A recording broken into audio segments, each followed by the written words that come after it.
Hello दोस्तों, स्वागत है आप सभी का ट्रिकी नॉलेज गुरु में। दोस्तों, कौन बनेगा करोड़पति रजिस्ट्रेशन प्रोसेस में 4 मई की भी आईवीआर कॉल आ चुकी है और अपने व्हाट्सएप ग्रुप पर 4 मई की आईवीआर कॉल की जो रिकॉर्डिंग थी वो उपलब्ध करा दी गई थी। मैं थोड़ा व्यस्त था इसलिए आप लोगों को वीडियो के माध्यम से नहीं बता सका था।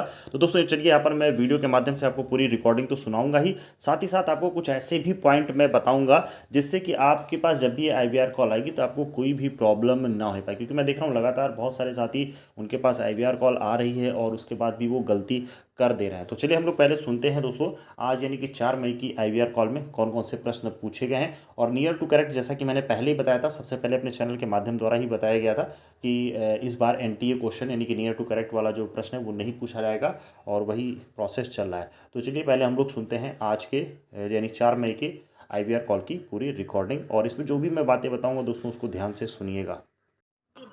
आपका स्वागत है।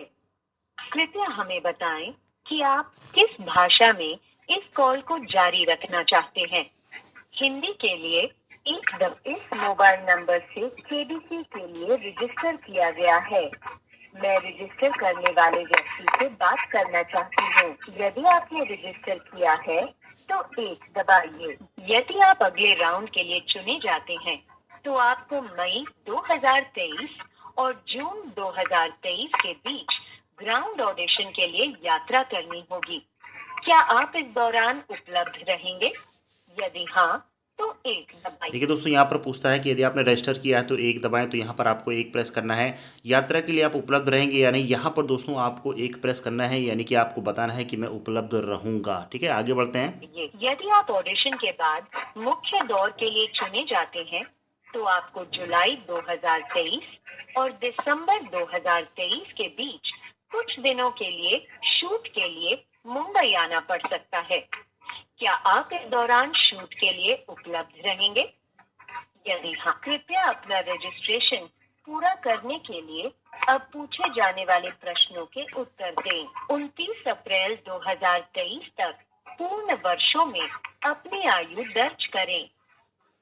अपनी आयु बीप के बाद कीपैड पर टाइप करें। देखिए दोस्तों, यहाँ पर आपको विशेष ध्यान रखना है क्योंकि एज को लेके मैंने कई बार बताया है कि जब भी आप अपनी एज डालेंगे तो वही एज डालेंगे जो आपने एप्लीकेशन में अपने रजिस्ट्रेशन के टाइम पे डाला था, और कंप्लीट ईयर में, यानी कि अगर आपकी उम्र 26 वर्ष और 11 महीने या 26 वर्ष 11 महीने और 28 दिन भी है तो भी आप अपनी उम्र दोस्तों 26 वर्ष ही डालेंगे। और सबसे इम्पॉर्टेंट बात है कि जब बीप की आवाज़ सुनाई पड़ती है दोस्तों उसके बाद ही आप अपनी एज को प्रेस करेंगे। देखिए, ये बात मैं इसलिए बार बार बता रहा हूँ दोस्तों क्योंकि बहुत सारे साथी बताने के बाद भी इस बात को ध्यान नहीं देते हैं और इतनी मेहनत के बाद आपकी सारी मेहनत पे पानी फिर जाता है। तो चलिए दोस्तों आगे सुनते हैं रिकॉर्डिंग। कृपया अपना जेंडर चुनें। यदि आप पुरुष हैं तो 1 दबाइए। यदि आप ग्रेजुएट हैं तो 1। इनमें से कौन सी श्रेणी आपके कामकाज का सबसे अच्छा वर्णन करती है? अगर आप सरकारी कर्मचारी हैं या सशस्त्र बलों में हैं तो 1 दबाइए। यदि आप स्वनियोजित या उद्यमी हैं तो 2 दबाइए। क्या आप केबीसी हिंदी के पिछले किसी भी सीजन में हॉट सीट तक पहुंचे हैं?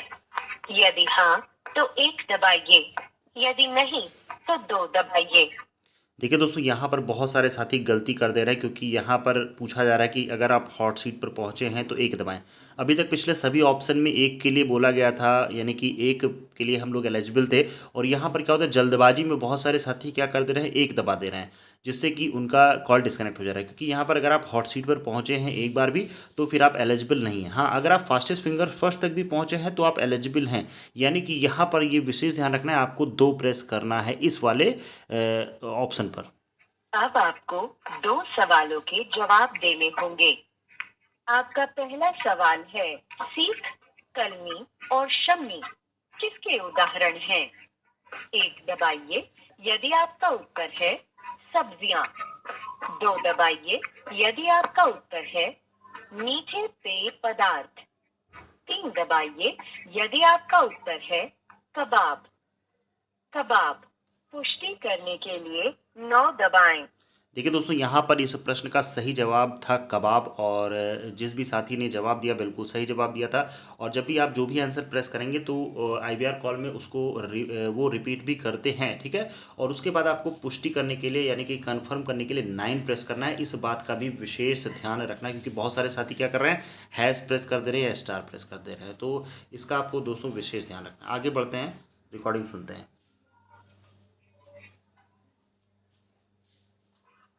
आपका दूसरा सवाल है, विदेशिया इनमें से किस राज्य से संबंधित एक नाट्य विधा है? 1 दबाइए यदि आपका उत्तर है महाराष्ट्र। 2 दबाइए यदि आपका उत्तर है बिहार। 3 दबाइए यदि आपका उत्तर है तमिलनाडु। बिहार। पुष्टि करने के लिए 9 दबाएं। धन्यवाद। यदि आप अगले राउंड के लिए यहाँ पर इस प्रश्न का सही जवाब था दोस्तों बिहार। तो बिहार आपको लॉक करके आगे बढ़ जाना था। आगे बढ़ते हैं, देखते हैं रिकॉर्डिंग में आगे क्या है। चुने गए तो हम आपसे अगले 10 दिनों में संपर्क करेंगे। नियमों और शर्तों के लिए आप www.sonylive.com पर लॉग इन कर सकते हैं। देखिए दोस्तों, यहाँ पर जैसा कि बताया गया कि अगर आप सेलेक्ट होते हैं तो नेक्स्ट 10 डेज़ में ये आपसे संपर्क करेंगे। तो उसके आगे का प्रोसेस भी मैं आप लोग को अपडेट करता रहूँगा। और ये था दोस्तों 4 मई के IVR कॉल में पूछे गए प्रश्न। अगर आपका कोई भी डाउट है तो दोस्तों कमेंट बॉक्स में आप कमेंट कर सकते हैं। उम्मीद करता हूँ इस वीडियो से आपको काफ़ी हेल्प मिली होगी। और मैं फिर यही कहना चाहूँगा दोस्तों, IVR कॉल जब भी आपके पास आए थोड़ा सा अलर्ट रहें और अच्छे से उसकी जो भी वहाँ से रिस्पॉन्स आ रही है उसको सुने, उसके बाद ही अपना जवाब दें, क्योंकि यहाँ पर कंप्यूटराइज होता है सारी चीज़ें। आप रिपीट नहीं कर सकते हैं अपनी बात को, या अपनी बात को रख नहीं सकते हैं। मिलते हैं दोस्तों अगले वीडियो में, तब तक के लिए धन्यवाद। जय हिंद, जय भारत।